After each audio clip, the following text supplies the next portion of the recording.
Alright everyone, so 11 months in, how is the Moto G Power 2020 handling? How's it stacking up? How's the durability? What quirks have I run into? How is it doing overall? Let's talk about it. Starting off here, let's talk about the overall build and design and how it has held up over time.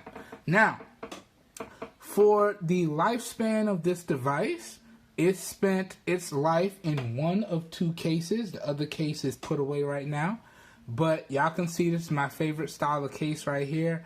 Faux carbon fiber case going on right here. And then I have a durable case with a built-in kickstand that I use as well.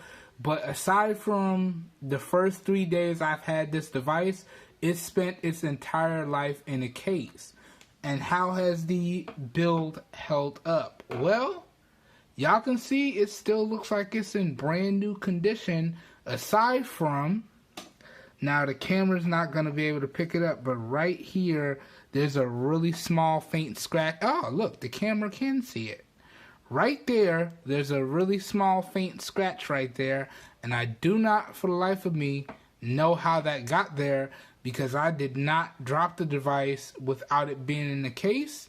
And even when I had the device without a case, I was very careful with it. But as you can see, it still managed to pick up that scratch.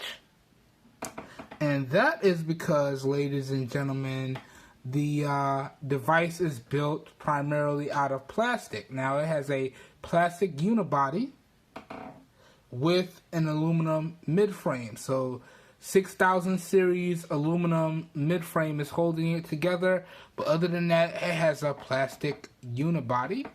And this does a few things. It does cut down on the overall price of the device, because plastic is a lot easier to mass produce than something like glass or a full aluminum body. It also cuts down on the weight, which gives it a nice feel in hand. Okay, but some negative side effects of using a plastic build is that it's very slippery without a case, and it does scratch up very easily. And this particular finish, as y'all can see, picks up a lot of fingerprints and smudges. Okay, so in terms of the build, after extended usage, it's good. Okay, it still looks good, it still feels good. Still has a nice balanced weight in the hand. It's good, but I am not a fan of that plastic body, especially the slipperiness and the fact that it picks up scratches super easily.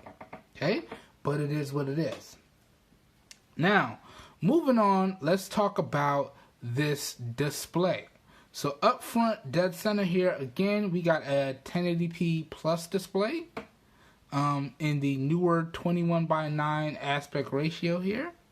Okay, and this is an IPS LCD display. So what does that mean? That means that outdoors in direct sunlight, this display is a little bit harder to see. Okay, but indoors shouldn't really have any problems. And I gotta tell y'all, in terms of the display, this display is still working out really, really good. Again, the only gripe that I have with the display is that outdoors, I pretty much have to keep it at max brightness in order for it to be somewhat visible. Okay, now that could have been alleviated if they used a POLED display or a Super AMOLED display, which has higher peak brightnesses outdoors, but it also has the effect of having, or not having, of being more battery efficient. But it is what it is. Again, the display is another area where Motorola thought it was okay to cut some corners. IPS LCD, again, is a lot easier to mass produce than OLED or Super AMOLED. Okay, but all in all, the display, even after extended usage, is really, really good.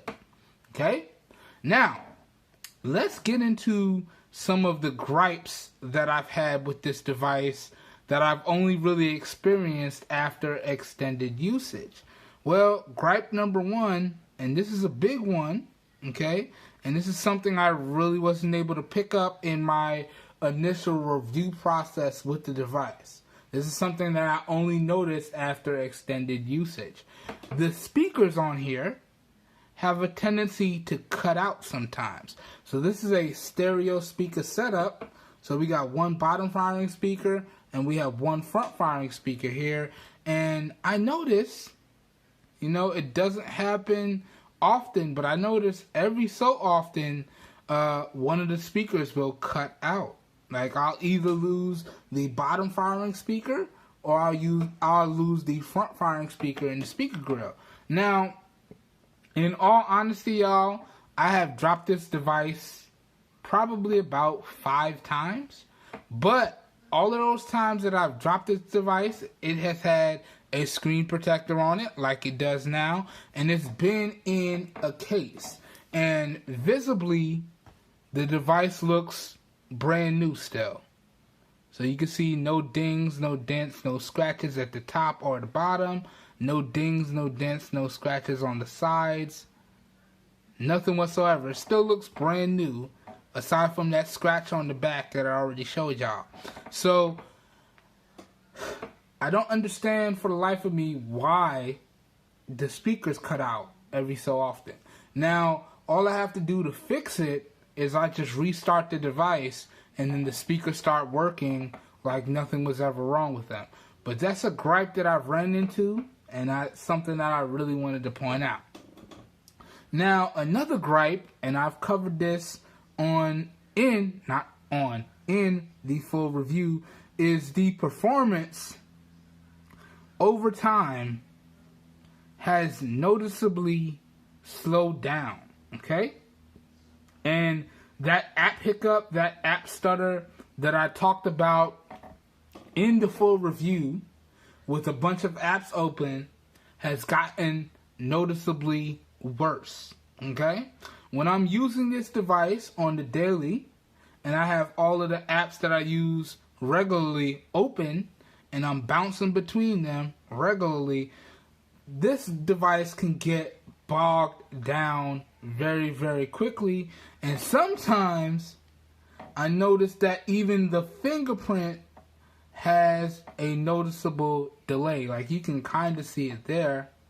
You see, it has like a noticeable delay. Or even the power button has like a noticeable delay.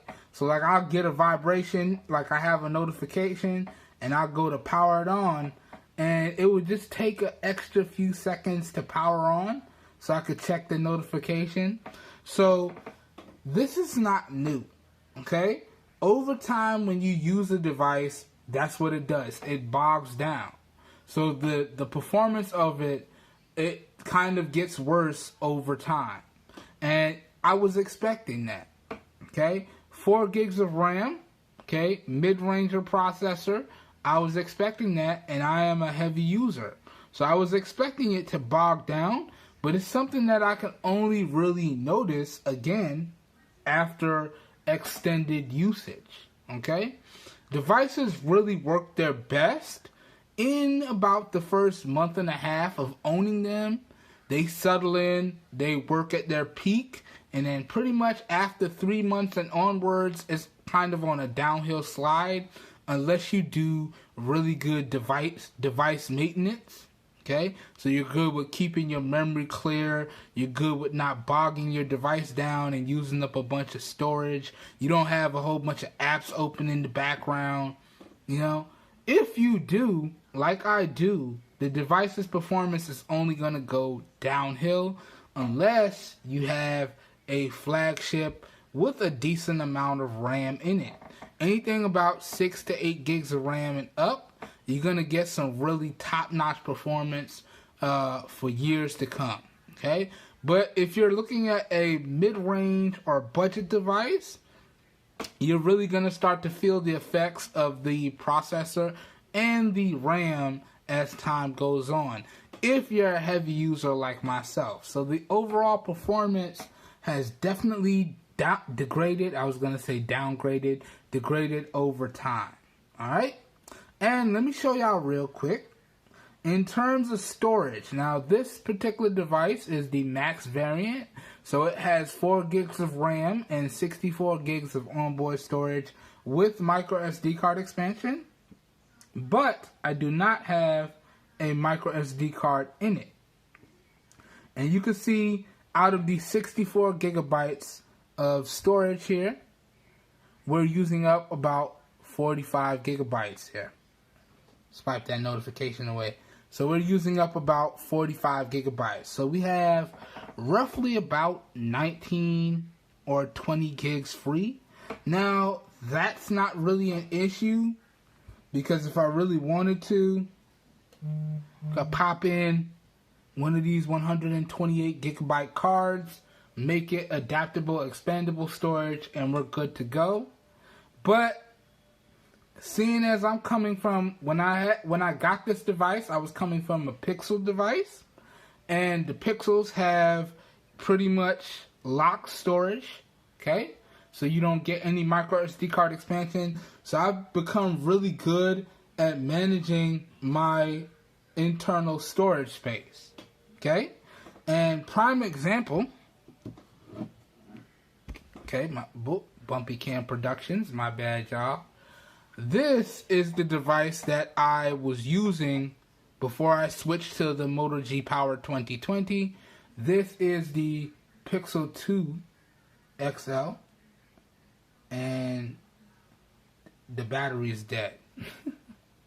But yeah, it pretty much has the same available storage as this one has, and it has the same RAM storage configuration as this, but it doesn't have micro SD card expansion. But the only difference between these two is this has a flagship processor, okay, and this is running Android the way Google intended it. So this is still very fluid and snappy throughout. Now this battery is dead, that's why it kind of powered on and powered off, okay. But I've become really good at managing my internal storage space. So much so, I really don't use that much storage unless I'm testing a device, okay? I don't really do a lot of photos and videos when I'm not reviewing a device. When I'm reviewing a device, forget about it. I can eat through this storage in a matter of a couple of days, because I'm taking a bunch of photos, I'm taking a bunch of test video, so on and so forth. But when I'm not, when I'm just using the device regularly with my regular application, 64 gigs of storage is fine. That's probably the bare minimum that I would start with. But in all honesty, nowadays these devices need to start coming with 120 gigabytes of storage and up. If they don't come with 120 gigabytes of storage, they need to have that micro SD card expansion, and it needs to be adaptable, expandable storage on there, if you know what I mean. But the overall performance definitely has taken a noticeable downgrade, okay? But that's because I'm using up a lot of storage space, and I have all of my applications loaded on here, and pushing out notifications. But I did want to show y'all that available storage after such a long time frame. Okay, so if you use your device similar to how I do, all your main applications on here, social media, business, finance, so on and so forth, this is what you can expect if you rock this device without a micro SD card. That being said, how have the cameras held up over time? Well, they're pretty much the same. All of my same initial opinions for the cameras, for the full review, are pretty much still the same. Really good cameras if you have really good to great lighting. Other than that, the overall performance definitely suffers in lower light scenarios, and the same rules apply to the video. Okay, so as long as you're mindful of the lighting and your subject, you can get some good video and some good photos out of here. Now the focusing speeds, you're definitely going to want to be steady with it because the focus on this device is not the best. But if you're patient, you could get a really good photo. Okay? Prime example, y'all know I'm a little bit of a gym rat here.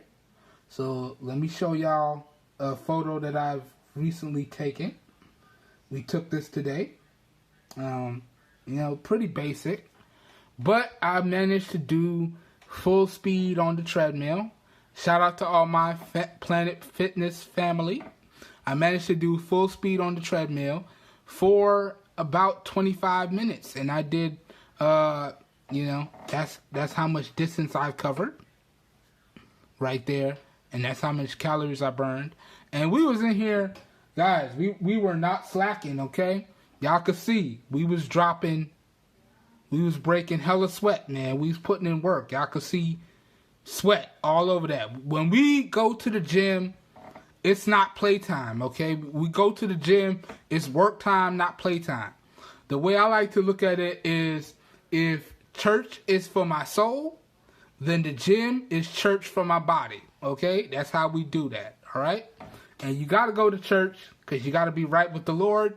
And you got to go to the gym because you got to stay healthy. So that's how I like to look at it. So I am kind of a gym rat along with being a tech head. It is what it is. But the cameras, they can take some really good photos, man. And they could take some really good video, again, as long as you're mindful of the lighting. So, that being said, that pretty much goes over everything that I wanted to talk about. Almost forgot one more thing, and then we're going to talk about if I could still recommend y'all pick this up. So, the battery and overall battery health. Okay? So, it's been 11 months, and y'all can see the overall battery health has finally dropped below 100, so it's now at 99% battery health. And y'all can see some of the wear and tear that I put on the device.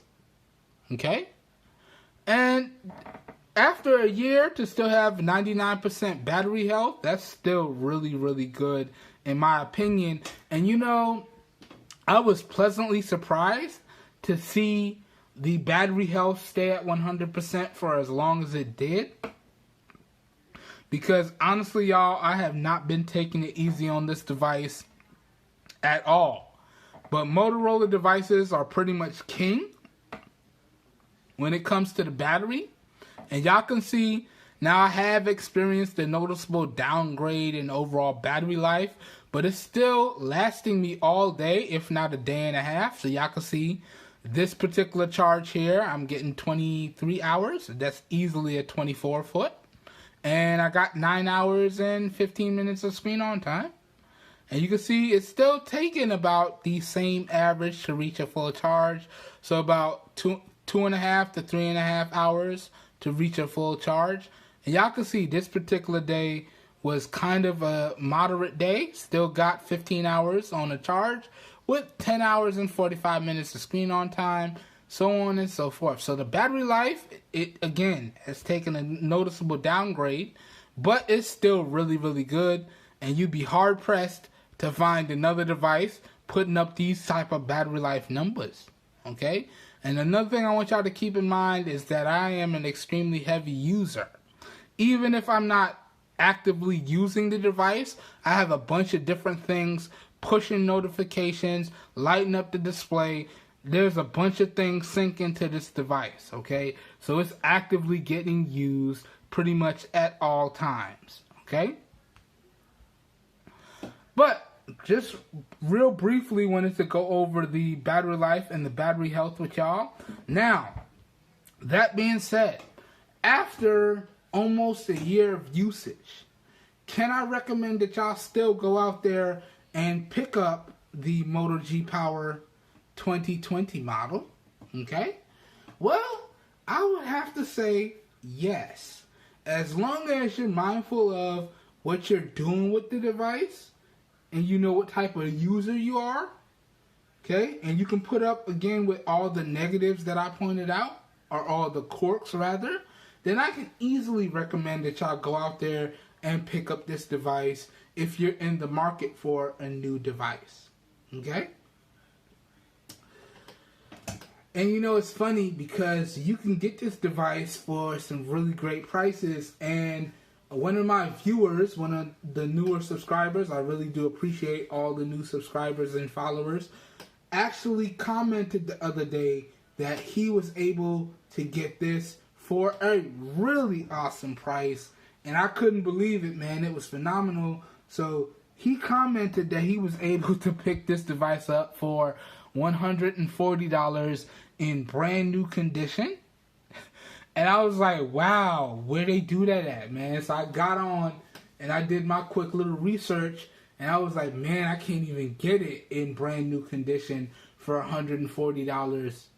I was like, wow, in brand new condition, it's still pushing like 180, 190. In used good condition, it's looking like 145 to 150.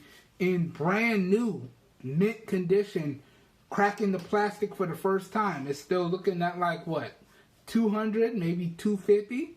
So for one of my viewers to be able to find it for $140, that is a crazy good deal, right? And I can easily recommend it for that price, if not cheaper. Realistically, anything between $150 and about $185, I can recommend it.